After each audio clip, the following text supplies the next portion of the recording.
The store's soda machine dispensed cans that were warm to the touch. I noticed it a few minutes after midnight, during that quiet stretch when the street outside went flat and hollow and the fluorescent lights above the aisles hummed like tired insects. I'd been working the night shift at the Quick Stop for almost 4 months, long enough to memorize the rhythm of the place.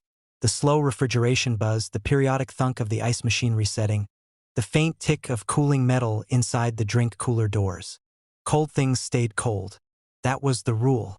But the can I pulled from the soda machine wasn't cold. It was warm, not room temperature. Warm like someone had been holding it. I stood there beside the machine, turning the aluminum slowly between my fingers. The machine's glass front reflected the store behind me.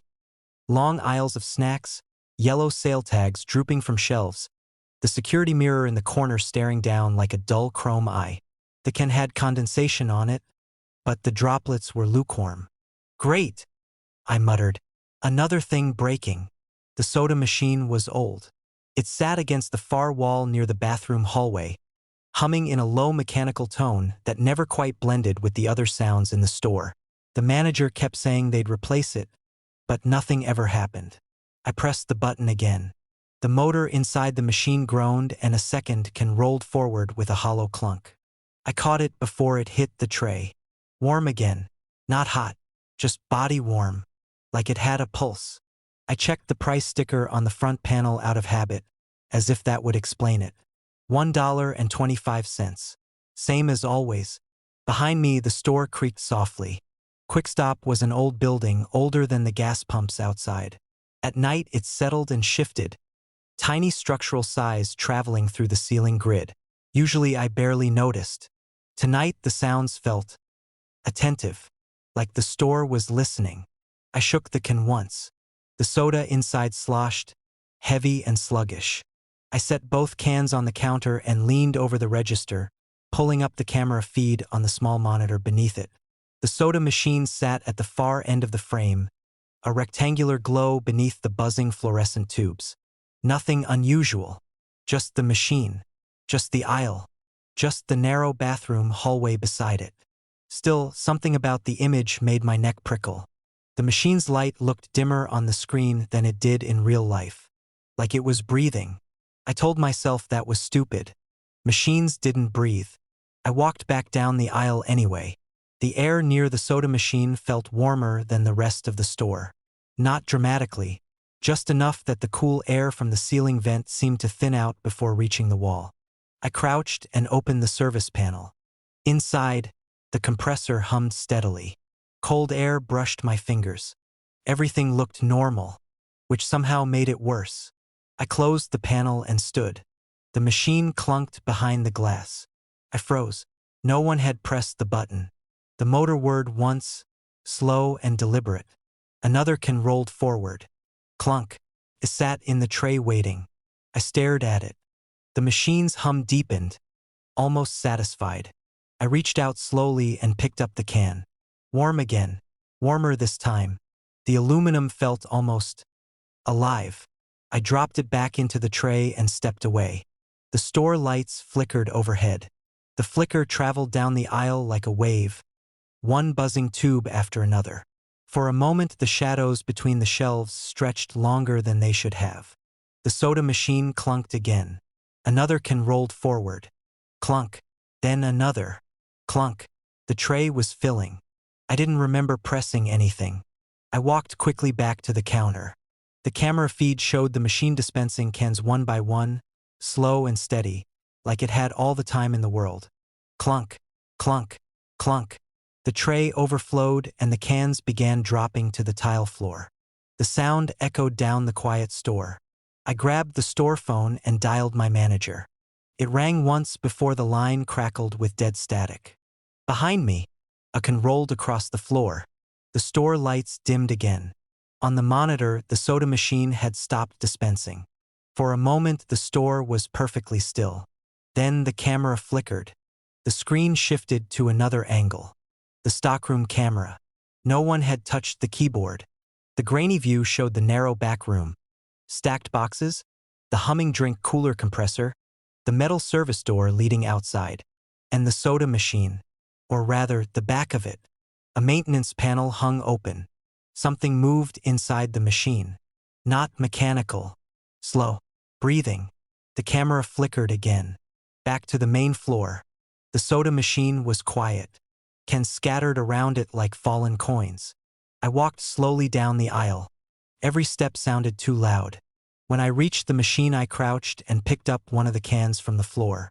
It was hot now. Not warm. Hot enough that I almost dropped it. The aluminum bulged slightly beneath my fingers. From inside the can came a faint sound. A tiny, muffled knock. I held my breath. Another knock. Something inside tapped the metal from the other side. My stomach turned cold. I set the can down carefully. Around my feet, the other cans trembled. One of them hissed softly as the tab lifted on its own. The lid snapped open with a sharp metallic crack. But nothing sprayed out. Instead, a thin curl of warm air escaped. It smelled faintly metallic, like pennies or blood. The soda machine hummed behind me, a slow, patient sound. I looked up at the glass front. The rows of cans inside the machine had shifted. They weren't aligned anymore. They pressed unevenly against the coils, bulging outward, as if something inside them was pushing back. The machine clunked again. Another can rolled forward. Clunk. I didn't touch it. It rolled gently in the tray. Waiting. The fluorescent lights flickered overhead. In the reflection on the glass, I saw the rest of the store stretching behind me.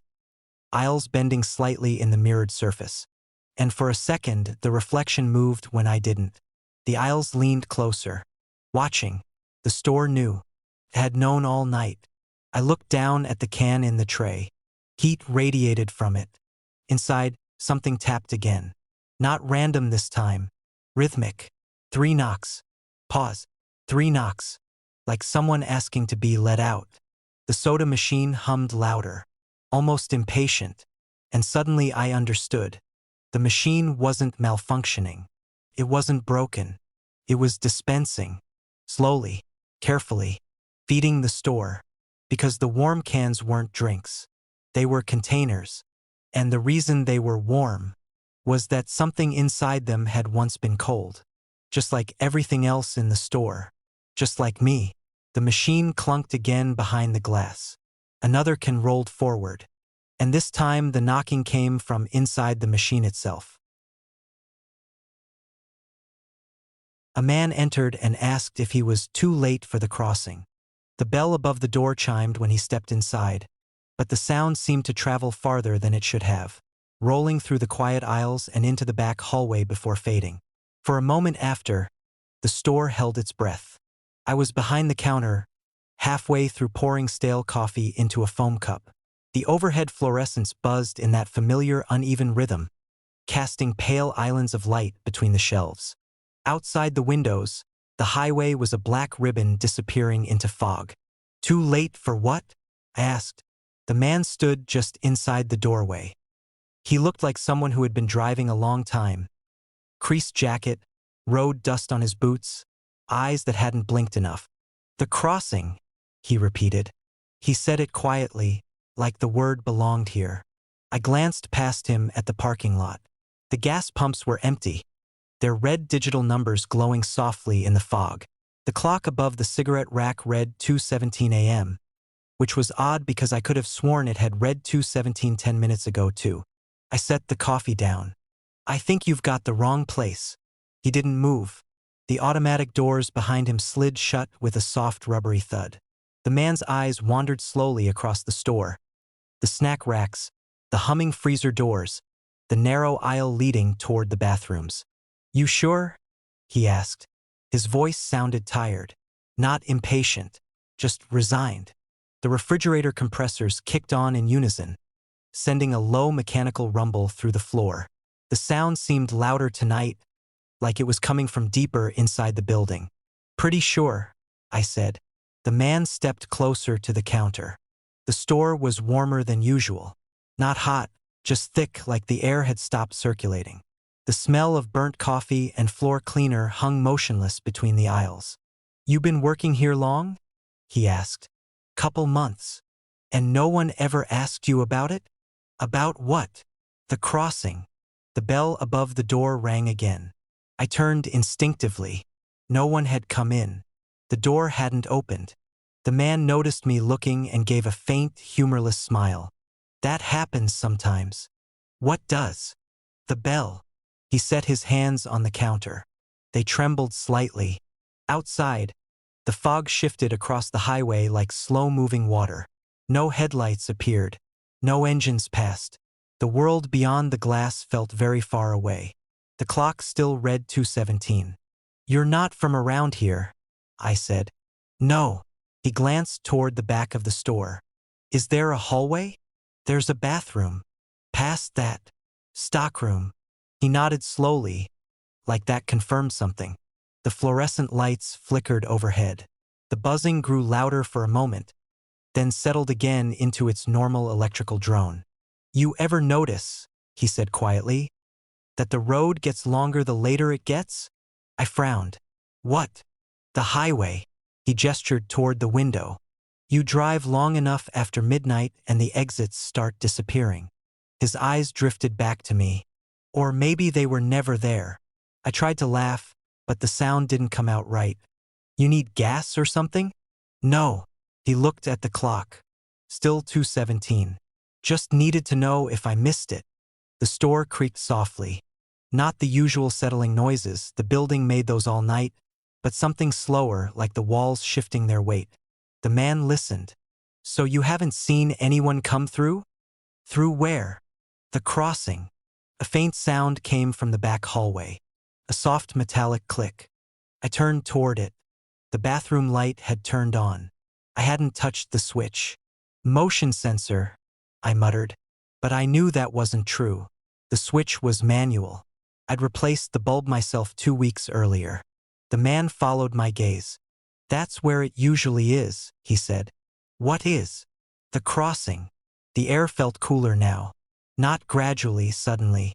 Like a door had opened somewhere deep inside the building. "You're messing with me," I said. "No." He sounded almost apologetic. "Most places like this have one." "Like what?" "Places that stay open after everything else closes." The freezer compressors hummed again, but the sound was warped somehow. Slower than before, like a tape playing at the wrong speed. I glanced at the clock. 2:17. The second hand hadn't moved. "You see," the man said quietly, "time gets thin out here." My stomach tightened. "What does that mean?" "It means sometimes there's overlap." The bathroom light flickered at the end of the hallway. Something shifted in the shadows beyond it. Not movement exactly.